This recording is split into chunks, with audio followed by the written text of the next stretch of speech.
The border wall battle is getting noisier and nastier as property owners in South Texas face off against a federal government intent on seizing their land. Land needed for a portion of wall construction that was approved by Congress months ago. The $1.4 billion project has raised the ire of the Catholic Church and its neighbors along the Rio Grande River and could signal what lies ahead if the president's plans for more wall building go through.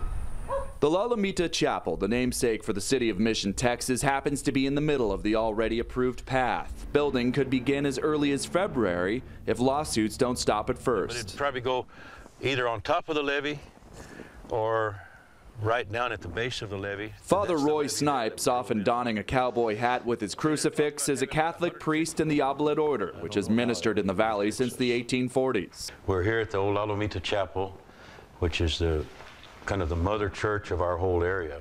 The Catholic diocese does not want to sell this land or give it up, so it's suing the government, saying this violates Catholic teachings, the church's responsibility to protect migrants, as well as its First Amendment right of religious freedom.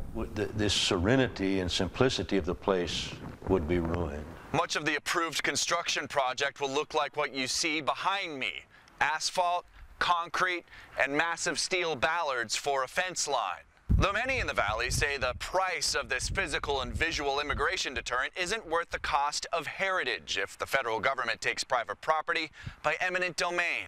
Uncle Sam is going to impact that dramatically by eliminating all of these trees full of nests, eggs, baby birds, piling them up somewhere and burning them. At the National Butterfly Center, the concern is what a wall and law enforcement zones will do to migratory birds and butterflies. You eliminate the plant that is the reproductive basis for the butterfly, and you eliminate the butterfly. The center is a nature preserve and tourist magnet, and it's also suing to prevent the government from building here. Director Mariana Trevino Wright says the end result will be a concrete federal footprint on wildlife. Nearby, the federal government has already surveyed what it would take from the Cavazos family's 64 acres. The wall itself? Yeah.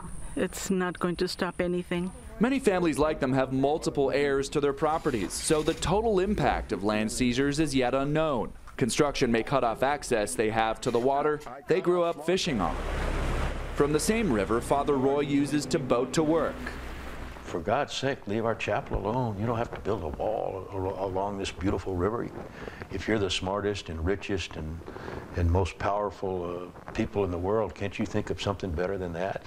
The Oblate missionary also rents land from the Cavazos family, so his own house and the community's house of worship could be behind a barrier too. John Moe, Associated Press, Mission, Texas.